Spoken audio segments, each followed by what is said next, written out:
That's a complicated question, and I think to some extent we're still trying to work out what it means, what social enterprises means, and whether it can be successful.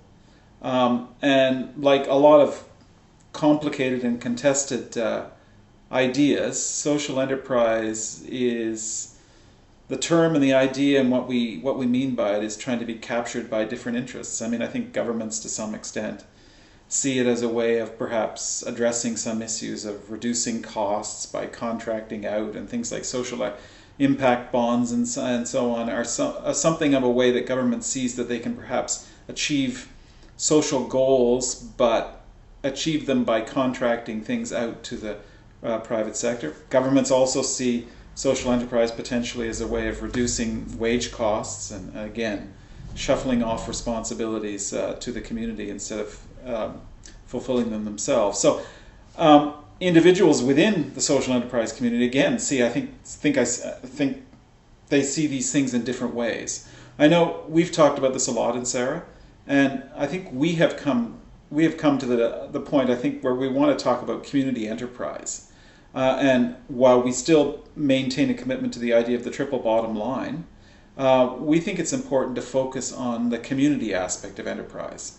And even that's contested to some extent, because I think people would see that partly as co-ops, meaning that we could develop enterprises that are in some sense developed originally as co-ops. And of course, rural areas like our own do have a very long history, although it's one that's become buried over time, do have a very long history of cooperative enterprise, of sharing with farmers, and even still in this community there still is a co-op which functions as a co-op for the agricultural community, although less and less it forms a part of community co-ops. So I think we would see in SERA social enterprise as fulfilling this community enterprise goal as a vehicle to develop local failing economies through strengthening their relationship to the community by involving more community ideas in the development of enterprise, and hopefully returning more funds back to the community when that enterprise is developed. Now, of course, because we're in a rural community, many of the ideas that we have are going to be ecological to some extent. And the co-op idea is certainly one that firmly places employment standards and the sharing of wages and the sharing of risk with a broader community. So I think in the end we're still talking about fulfilling the same bottom line, but we're trying to do it with an emphasis on community. So I've helped start about 180 cooperatives across Ontario, and the success rate of those cooperatives is about 70%, which is quite high, and I give the credit to the founders, to their tenacity and perseverance, and the members of the commitment to the cooperatives.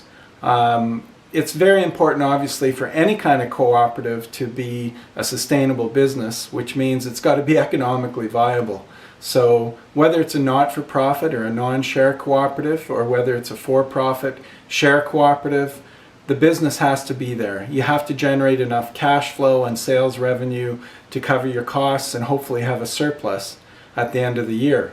Now, one thing is that when people think about not-for-profit organizations, they think, oh, that means you're not allowed to make a profit. Well, not really. It just means you're not allowed to distribute the profit. So you're supposed to maintain that profit within the organization to further the objectives of the organization itself. So a not-for-profit organization still, just like any other business, needs to be run well, needs to be managed well, needs a good board of directors, and you need to make sure that you're generating adequate revenue to cover your costs. So let's talk about the startup of social enterprises.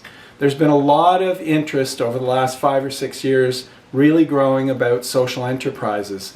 Some kind of a potentially magic solution to the downloading of our government services and the cuts in taxes so that we can't get the same public services that we had received in the past.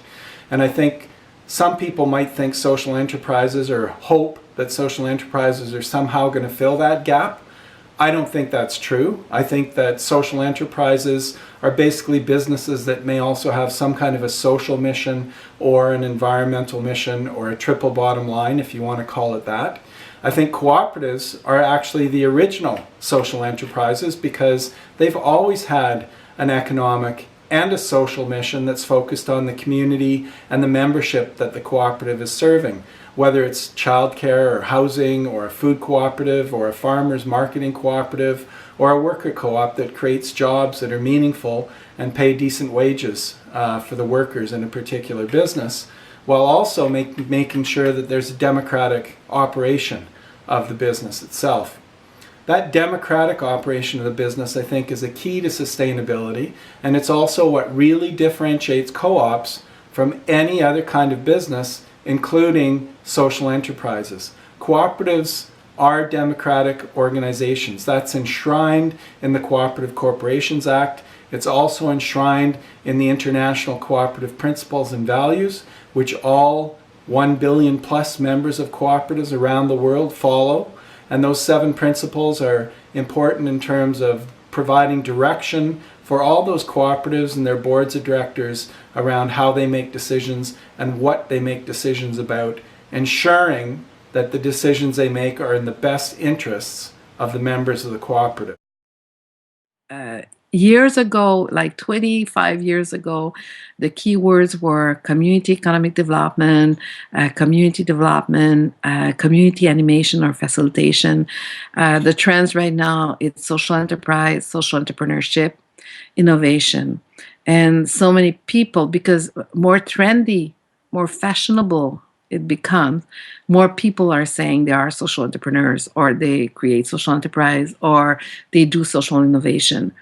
You know what? At the end of the day, because we decide in Ontario not to have that space to debate, and I know I don't know if you're typing right now or recording, but I'm very pissed off. We don't have the courage in Ontario to have that debate, because in Quebec it took 10 years. It's long, but they agree on a definition. They agree what's part of it, what's not part of it, what's embedded in that concept, and to be clear, not to be exclusive, au contraire, to make sure we're clear about who we are, what do we need to consolidate that, and to make sure it could be rolled out everywhere in the community, but also clearer you are, or who you are and what you do and how you do it, better way you will connect with other kind of partners, and better way you will engage with the public, the government, to put in place a good policy and co-construct with the government the best policy to support enabling that kind of development initiatives. And there are so many things in food, in transport right now, because we know transport in rural is a major issue for elderly and young people, for example. There are so many things happening in renewable energy. There's innovation. We are always saying, oh, rural is so far away from the big town, and they're just, no, you won't see innovation in rural. Bullshit. It's full of innovation. People learn for years to overcome challenge, and sometimes without any external money. And so social enterprise, what is great right now, it's unveiled. We put a name on the practice. It was existing in rural communities forever. That kind of a solidarity of getting together, rebuilding a farm, rebuilding this, or buying a store, or starting together a co-op. It's part of our DNA to find solution to create good communities, good rural communities. The thing is, it was not as, no matter if it's everywhere, it was not as, we didn't have a common name to name that practice, and now we have one, and so suddenly we can associate a lot of practice, a lot of initiative, and a lot of project, and calling them social enterprise, and suddenly we just find out that we are thousands of people in rural context and urban context who believe in that kind of economy, and who are making the change and make that economy not a marginal economy, but really an alternative to the more traditional economy, who left out so many people, who left out rural communities as well. Social enterprise for the Ontario government is defining social enterprise in a much broader term than maybe we are used to defining social enterprise, right? They've included private businesses, and those private businesses are entitled to the same kind of grants that we're entitled to. And I think if we go back to talk about what we were talking about before, is that social enterprises run differently than some of the private businesses, right? If a private business decides that they don't want to, do triple bottom line accounting anymore, they just, they thought about trying to take the environment into consideration, but decided that that wasn't important in the end. They just decide tomorrow that they're not going to do it. Whereas if Green Up, let's say, decides that at some point they're in their store, they're just going to stop whatever sells. Well, they got to go through a board. They got to, there's a whole process. They have to change their vision and their mission and their charitable status or their nonprofit status. There's a process that we as nonprofit social enterprise have to go through that private businesses don't. So it is challenging when we are defined across the sector, nonprofit and for-profit, because I think we all have different challenges. So are we going to be able to create our own niche? I hope so. I mean, I think that, but it will be challenging if governments don't acknowledge that there is a special niche for nonprofit social enterprises. Because the reality is that social enterprises have been in existence for many years.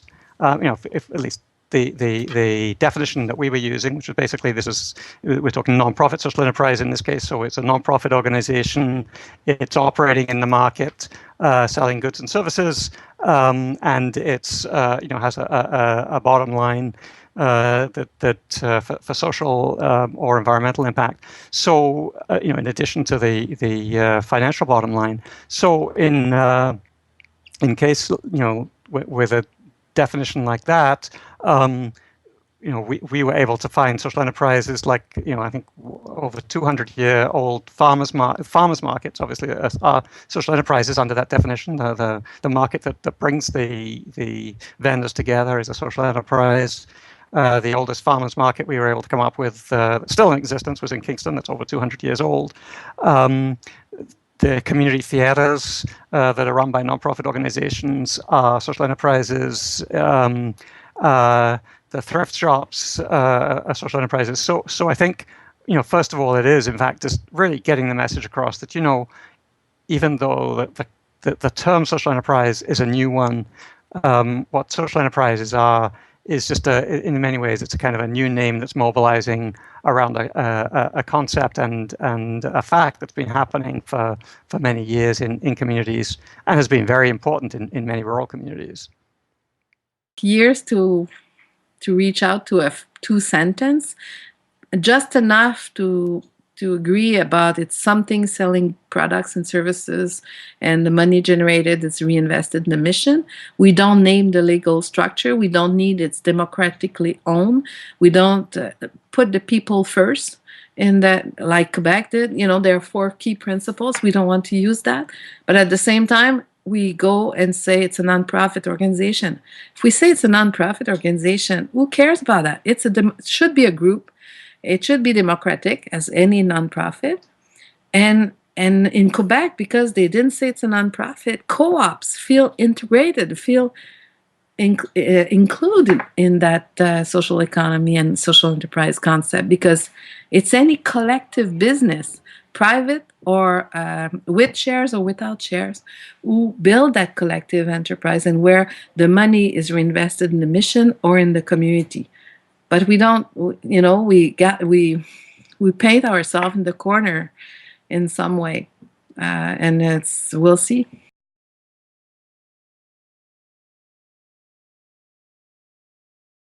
If I wanted to organize a meeting in any communities, I decide to move in Moonbeam or Capscasing or Alfred or Lefebvre, and I decide when I move in that community, I notice there are many challenges, but there are also great people I can wave in the morning if I work somewhere and whatever. If I decide with all my knowledge, and I've been in that sector for 30 years, to organize a meeting just to tell people what is a social enterprise and how we could probably connect that concept to their local reality, I don't think anyone will show up. And because the term in our rural communities is not a term well known, it's not a concept well known. If I would say, like I said to my politician in rural Ontario, Mr. Lemieux, and I met him, and the first question I asked him was, "Where do you live?" He told me the name of his village. I said, "Do you have challenge in your village?" He named a few. I said, "Who will help to the community to overcome those challenges? Is it you as a politician?" Silence. "Oh," I said, "yeah, we will do what we did 50 years ago. You will welcome a big business who will create jobs and create wealth." He didn't answer. He knew it's not the answer anymore. We learned we lost track, and you're right, we lost track of probably the collective spirit and the solidarity it exists at the time of my grandparents or great grandparents, but it's still in our DNA. That kind of, we live close by. If a shop closed, we all know about it. We know the people who work in that shop. We know what family is affected. So we are all interconnected. But yes, capitalism really changed our community, really changed the whole Canada, really put ourselves in an individualistic mode of thinking about ourselves, having one or two cars to get more debt and more debt and more debt. And we forgot, we are just facing so many personal problems in our own family context, many of us. Then where would you find the energy to get together and do something? But one of the challenges clearly is that each of the intermediary organizations that we're working with, as like SERA and the others, are all working flat out in their own communities to be doing the work that you're doing, and to support the social enterprise development that you're doing in your own communities. So if we're wanting to be able to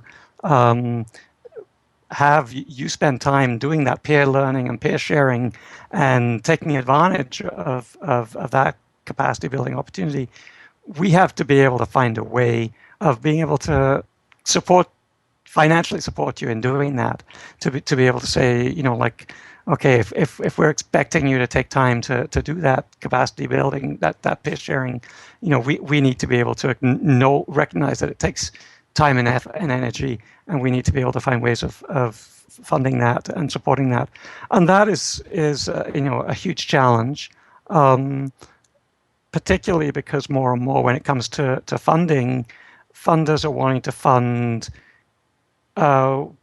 where they're seeing impacts happening directly on the ground, and so they should, but that sort of the more indirect piece of it, funding the indirect support, funding the people who are supporting the people who are doing the work on the ground, and finding ways of doing that, the ways of doing that capacity building.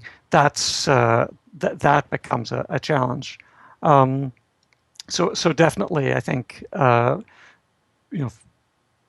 both the funding for that and freeing up people's time to be able to come together in different ways, whether it's technologically or in person, that's a huge challenge in doing the kind of networking of the intermediary organizations.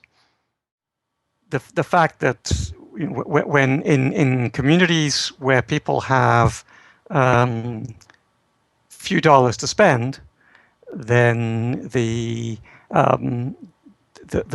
push to buy what is cheapest, or what you need at the cheapest cost, I think is always a threat, and so that the goods that come from overseas, that are made by people being paid very little money, and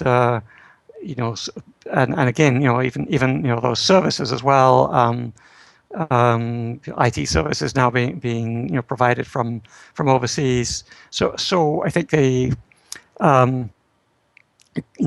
clearly the large larger corporations and the prices that they can offer clearly are a threat or a competition in some ways.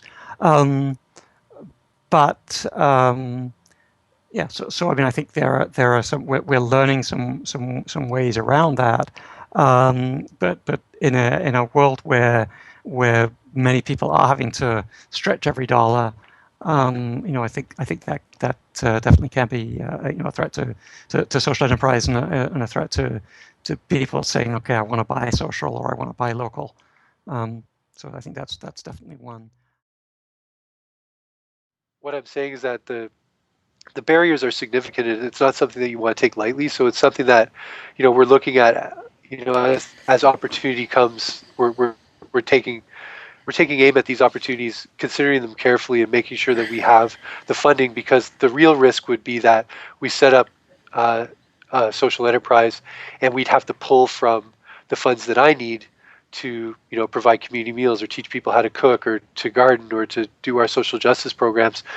If the funds had to be siphoned off that to support a social enterprise, even in the startup phase, it wouldn't be something that would be really acceptable. So the question is, how do you get a social enterprise up and running within a charity that's already operating without, I guess what the saying is, taking from Paul to give to Peter?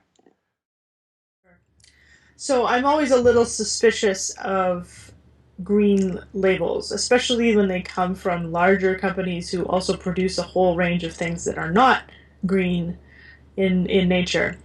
I really think that the best kind of environmentalism comes from within the organization. It's not something that's kind of applied on the surface in order to sell more product or just to differentiate one particular product line. I think that to be really sustainable in the long term, it has to come from like the big picture, the whole company wide. So that's why I'm much more supportive of some of the smaller enterprises. Actually, there's one in Sudbury that's making a really great line of green and sustainable cleaning projects, and they're still very small, but they really are doing everything they can to be green, from how they produce their product to recycling to reusable bottles. It's a whole philosophy. So it can sometimes be difficult for the consumer to know whether a product is really green like that, like the whole company philosophy, or whether it's just they stuck it in a green bottle and put a recycling symbol on it, and they're calling it green. So that's something that I think there's space for in the marketplace, is some kind of certified guarantee that things are green. The way certified organic is now becoming a commonplace. That you can see the word organic on lots of things, but that certified organic really actually means something. So some kind of a third-party verification for some of the green claims that are out there is something that I think would be really great to see coming in the future. And that's certainly something I hope to see happen. So I think a lot of at least what the social enterprises that we see here, they're often small and starting from a place where they don't necessarily have a lot of infrastructure and support readily available. So I think organizations such as yours and perhaps us as well, hopefully us as well, um, providing some of that uh, stability and resources for new social enterprises to take off, because there are always advantages to being the old and big and established, because it sort of the problem is it takes credibility to get credibility. So in terms of getting funding or grants or customers or into some of your product, for example, into a larger store, it's always the people who have always historically been in that segment or in that market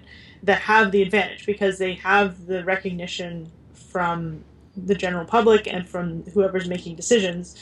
And it's much more difficult for a small organization or social enterprise to get the foot in the door to some of and just to get in the right room talking to the right people. That is a real challenge for smaller organizations, just to get uh, associated with the right people to get it off the ground. Absolutely. Look at things like corporate support and writing grants, things like that. Um, we have, there are grants out there that are designed to promote the image of a large corporation as having a social conscience or being socially supportive. I kind of consider it often sort of the food equivalent of greenwashing, where a company like Walmart would support community gardens. And so it's tempting because we need support for our community gardens. We wanted to, we have built community gardens that, they cost money, and you need to be out there looking for the funds that are available. But when you think, I can't think of two things more different than Walmart and community gardens.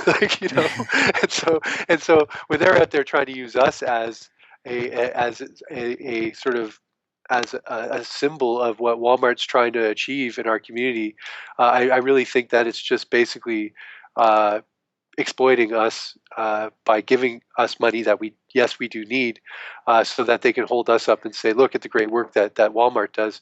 So when that grant came across my desk, we considered it carefully, and then we flagged it as a no-go, and that includes taking donations from Walmart for the storehouse. Which, I mean, it's a tough pill for some people to swallow. Like, some people say, well, you know what, give Walmart the chance to atone for the problem that they're creating. Like, this is how you can actually do something good with the millions and millions of Walmart's doing things that are not so good. But I think we've come to the realization quite a while ago that we can't be just for our own branding and our own messaging, we can't be selling out basically to these sort of potential quote unquote supporters. I think I'm not sure I'd put it as skepticism. I'd certainly put it as caution. I can respect the decisions that people make along that sort of spectrum, but it's being clear what the consequences are for it and going in with your eyes open. So for us, it's actually being very clear what you won't do and not moving from that. So for instance, we'll have discussions about should we work with supermarkets. And for some of those, we actually see them as being part of the cause of the problem, and therefore maybe we shouldn't do. If we're trying to say pubs, property developers may well have a challenging role there. So I think, again, all you can do as a group is being very clear what your values are and making sure you live by those and working through that. And for some, that will mean actually working very closely with the private sector. For others, it will be very much doing their own thing and getting on with it themselves. I don't think there's a right or wrong, just be very clear what you're trying to do and realise the consequences. Certainly, for us, it's been since our founding days very clear that what we're doing is taking an enterprise approach to addressing these problems. We're not ashamed of that. We're actually going to be working in mainstream markets, albeit often in areas that they've failed within it. But if you just simply want to take a voluntary approach to it, good luck to you. There's some amazing work out there. But for us, we're actually going to use enterprise to do that. We're actually going to use economic means to address those issues, as opposed to others that I can completely respect, but will take a political approach or another way of going about it. So to us, it's actually therefore presenting ourselves as one, actually, we're here to address those issues, not just to run pretty businesses, but also not being ashamed to say we actually need to make profit on this one because that's how we're going to keep this going. That's how we're going to address the issues that are there. And I think we've kind of learned over the years that we used to be, very much simply selling the social benefits that we were bringing. What we often do now is actually just talk about the business benefits we're bringing as well, to talk about we're not a different form of enterprise, we're actually a better form within it because we unlock all these extra benefits as well as running successful businesses for people. So I think the movement shouldn't be frightened of that challenge between the social and the enterprise world. Is actually about putting the two together that makes us distinctive. I would say that the main failure of social enterprise is this slow growth of the sector, and there's a lot of reasons for that, and I don't think of it entirely as a failure, but it is something that I think collectively we can try to accelerate is the pace of growth of the sector and in rural communities. So we're in an intense competition with private enterprise. I'm thinking of my experiences with the Brock Renewable Energy Cooperative. While we're trying to develop proposals under a government sponsorship, we are in some ways potentially directly competing with large-scale industry that may want to exploit the same sort of programs. And those are huge challenges, right? Being able to compete for capital with a large publicly traded company, being able to compete with large-scale companies for talent in so many ways is just a huge challenge and hurdle to get over. And I think many companies, many small social enterprises then have to think about investing or being involved in small niches where they can offer some service that is too bothersome, if you want, to be provided by large providers. That's certainly one challenge. The other challenge is governments that still don't provide enough support for social enterprise, that in one hand have suggested that social enterprise is important, but haven't put in place the kind of structure that they have, say, for private enterprise. Much of our system of raising capital to develop unique business prospects depends upon government assistance of one kind or another. The maintenance of stock exchanges, things like dividend tax credits, things like flow-through shares for the mining industry. The number of arrangements that are there to benefit private capital need to be there to benefit community enterprises as well. And that involves around making it easier to access community funds. It could be tax credits in different ways for developing community enterprise. I'm talking about leveling the playing field here between what government provides to the private sector so that it's somewhere close to what it provides to social enterprise. Up until now, I think, both in Ontario and across Canada, and I think around the world, social enterprise is still seen as something new and novel. There are some limited support programs, but I think the bigger and broader programs that need to be put in place are those that actually exist already for private capital. And we need to think about how we can tailor requests from government for special arrangements that benefit social enterprise. And of course, a lot of this is being done, and certainly governments are, to some extent, responding to them.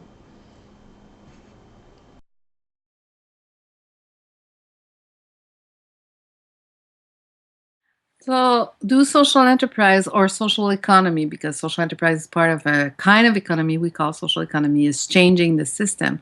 I think we can say yes today. We wouldn't be able to say that probably 2, 3, or 4 years ago. But if we look at how we find ways to create jobs differently and to mobilize capital to invest in those social enterprises who are creating jobs, but also providing services and goods and products and the proximity in their local context.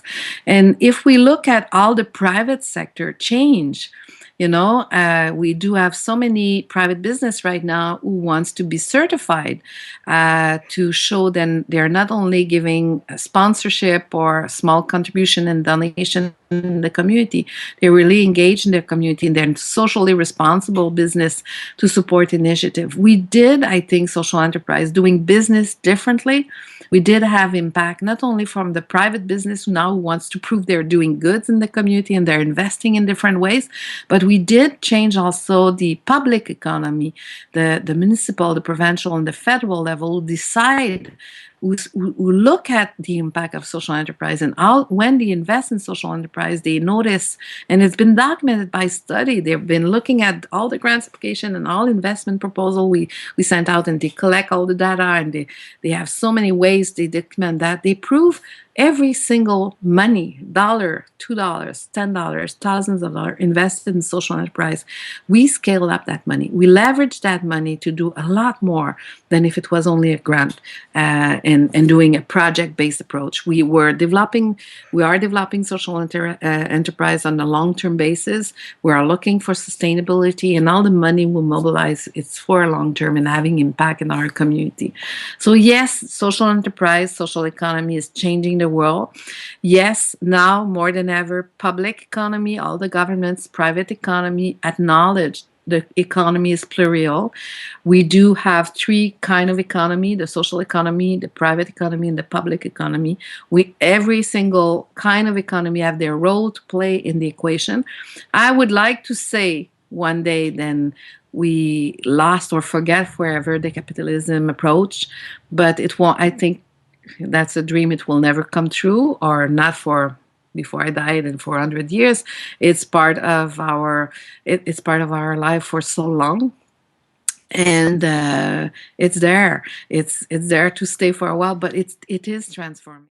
I think some of it is a lack of clarity for people on what a social enterprise is. So some people see it as competition for other, for small businesses, right? Which is in rural or small town like Peterborough or big city like Peterborough.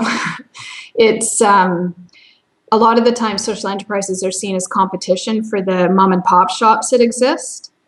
And that we get grants or whatever the case is, and that we're nonprofit. So I think it's important to really, as a sector, explain what the benefits are of a social enterprise versus just to be seen as competition, but to be seen as partners or collaborators in, in creating solutions and not as competition. Yeah, I mean, I think, I talked about the talent thing earlier, and I do think that it's very, very important for rural communities and rural organizers and that sort of thing to be very conscientious about helping develop local talent, and so that it's returning to the community. I mean, we know about youth return rates are higher where youth were engaged in their community before they left, right? So it's always a good thing for any rural youth to go and to post-secondary education, and there's very few of those in rural places, so they're gonna leave. I think it should be our objective to have every kid have the opportunity to finish post-secondary education. So let's not worry about the leaving, but let's concern ourselves with the coming back. And if the future of our rural communities depends on people seeing that their aspirations can be achieved in those kind of settings, I think it's very important for them to see that before they go. That, yes, I can make a difference in my community. I can aspire to the things that I want to do with my life here.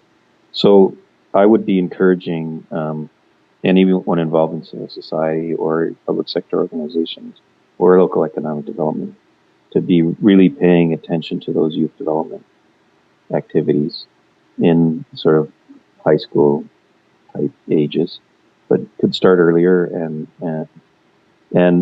real opportunities for growth. So some of the strengths of social enterprise is that triple bottom line. When as a society, I think that it's important that we look at all of the implications of everything we do. And traditional businesses, really, it's all about the economic impact of their business, and they have responsibility to shareholders and to their customers, and that is about where it ends. I think the future is going to really be about social enterprise, where we are looking at a much bigger picture than that, looking at the total impact on society and the environment of any organization. So not just looking at ourselves, but really looking at the broader picture. So I think that the future of social enterprise is going to be in that milieu, as it were. So from an environmental point of view, which is really where I'm coming from, it's often the case that the true environmental costs are not factored into a business decision. And I think more and more businesses are going to start to pay the price for not doing that. As more government regulation comes in, as resources become more scarce, as people just want to work for companies that have a ethical standards and interest in the environment, I think companies that are prepared to consider all of those things, such as social enterprises are going to be more successful than the ones who are purely motivated by monetary profit? I think Peter Kenyon has a phrase that he's always repeating when he's doing his asset-based community development work, and that we'll use the assets we have or the resources we have to get what we want. Right? That's always the so helping clarify that vision. I think there are those leaders. We need those leaders in rural Ontario that can show the way. I think they exist, and I think we have lots of good examples. And I prefer to think of it as an asset-based approach than as a, what's the deficit? I don't really want to approach it that way. And certainly, I know, that there are many people who are very averse to the whole idea of social enterprise because they see it as a strategy that government is interested in and supporting only because they see it as a way, as you say, of cutting funding. And I do think that it's really important for networks like ZNet, intermediary organizations like SERA, the broad networks like ONN, to be continually putting that message across to government that, yes, absolutely, we can be generating revenue, we can be generating some of our own revenue, but if we're going to be do this effectively, this is not about getting you off the hook. That the support for capacity building, the support for networking is critical to its success.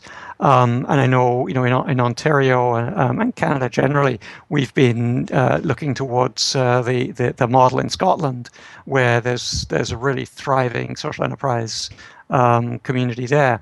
And certainly, part of what has made that a thriving community has been, that government has they've made policies or that have supported social enterprise, but they've also supported the networks that provide support and provide that kind of peer networking that I was talking about earlier, and they've realized that if they want social enterprise to scale up its impact, that they do need to invest in the networking, the capacity building on the ground, the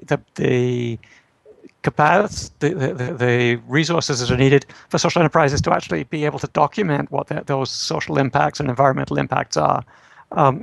The whole move towards social return on investment. I mean, it's great to be able to document what those impacts are, but that kind of evaluation, whether it's social return on investment or the sustainable livelihoods model, all of that evaluation and being able to evaluate impacts, that takes a huge amount of human resources, and it needs to be funded. So absolutely, I think government is an important partner.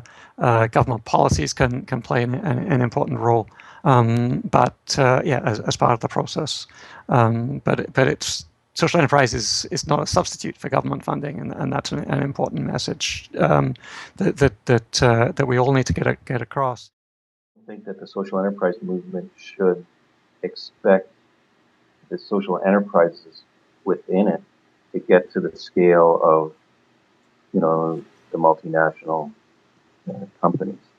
But through the spread of a whole bunch of small scale enterprises, it can have a huge impact. So I would be cautious about setting a goal of changing the world through scale, right? That it's multiplying the small scale. And I guess for me, I would bring that also back to, E.F. Schumacher, wrote a book called Small is Beautiful back in the 70s, I think it was, which really, was around, resource scarcity, and then the sort of Club of Rome type thinking that was going on at that time when the first oil price shocks kind of went through the energy system, and it was around the idea that if you wanted that sort of participative engagement and innovation, you needed to stay at a scale that allowed that to happen and was relevant locally. And I think those principles are likely to be the strength of the social enterprise sector rather than its Achilles heel, if you like. I just don't think that the agenda should be about scaling up too much. Having said that, I think that where we do need scale is in the regulatory policy environment. We need our national and provincial governments to create the instruments of local investment that people can participate in, and that is something that we need scale. And look at the CDIFs in Nova Scotia, right? We should be offering those kind of instruments universally. I think the first thing if you're trying to explore about how the range of social enterprise is the sheer diversity of the sector. It really isn't one size fits all. For us, very much we focus on the community ownership end of that spectrum, whilst completely respecting the many other ones there. And I think one of our challenges is when we talk about the individual types of social enterprise and when we talk about it as the sector as a whole. For us, when you're actually just trying to present it as anything goes, it generates a weakness. Whereas for us, when you're actually saying about how the community end must be genuinely connected to community, when you're looking at the individual social entrepreneur end, how important that is of actually getting that relationship right. To me, it's about making each model work. When I see it fail, it tends to be where someone's trying to be a bit of everything to everybody just to keep a funder happy, and that never works. I mean, in terms of the dangers in rural areas, it really is the fact that if you actually lose the service from a rural area, it's very unlikely there'll be alternatives available to you. So if your shop closes, you're in for a long drive, assuming you have a car. If you don't, you're in for a very difficult journey. So for us, the real strength of social enterprise has come from communities that for years thought that governments would step in to address these issues, and they don't because of the world we live in today, or that the private sector could do that, and they don't because these things are marginal and don't make money. People are actually realising that the only way forward is for them to do it themselves. And what we're seeing is this model emerging where people say, well, actually, in fact, we care so much about this service that we're willing to run it ourselves, we're willing to invest in it ourselves, and we're willing to support it in terms of our trade.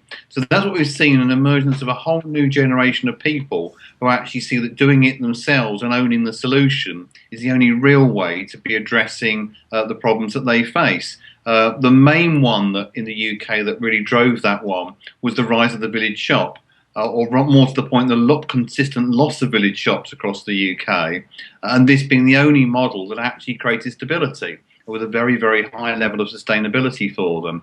And since then, what we're now seeing is other models emerging where people say, well, actually, I don't need to save the shop, but I've actually lost my village pub or lost the cafe or a whole range of other bits within there.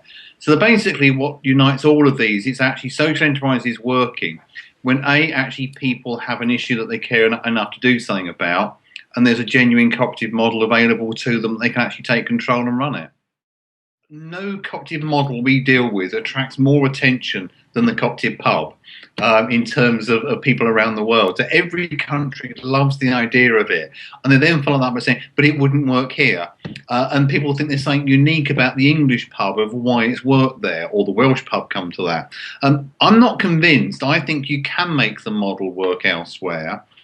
So if you actually go to that sort of play-by-play bit, the one that has worked for us is not leaping into who's funding it, etc. Is actually having the community conversation of what do we want our pub to be, what actually style works for us, and we're going to build a business model around making that work for it. And that's what is the strength of all of our models.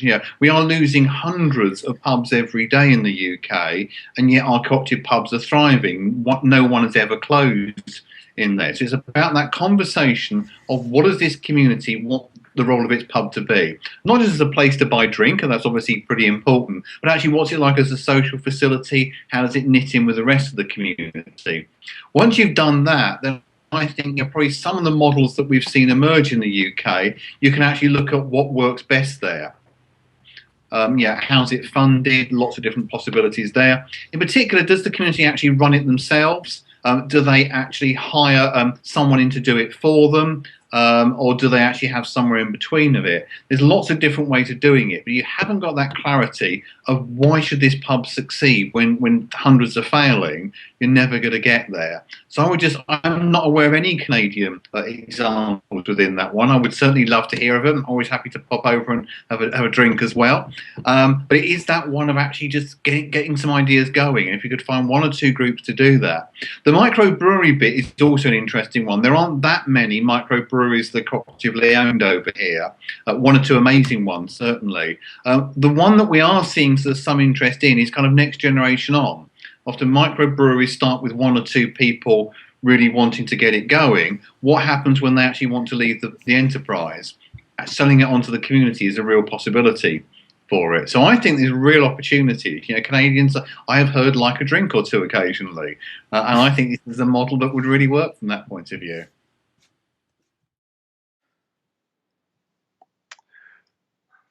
Right. So in terms of governments shifting gears a bit to just hand out, the full budgets for charities or for programs, and instead, expecting to have some, expecting the recipient of the funds to actually do some work to take that investment and turn it into something that will generate even more funds through social enterprise. I can actually compare that to our model. So the local community food center, our model, working with individuals, is trying to turn the page on the approach where, in the past, where it's like, okay, well, you're food insecure, you're in an emergency situation, you're low on resources, basically, when you compare it to a charity. So here you go. We're going to hand out what you need to get by in the short term. And we'll see you next month, because we know that what we just gave you isn't going to change your life. It's just going to let you get by for another month. And then next month you can come back and ask again. That's something that we're trying to work away from in terms of our model here. We want people to come and to do the work with us. We want to empower people to take more control over what they feed themselves and what they feed their families, to have more power over the choices that they have, to become creative around their lives and around their own sort of food reality. And I think that's kind of what the approach is when it comes to these funds that support social enterprise. They're saying you have the power within your organization to generate revenue. You might just need a little bit of support and help at the beginning to get you where you need to go.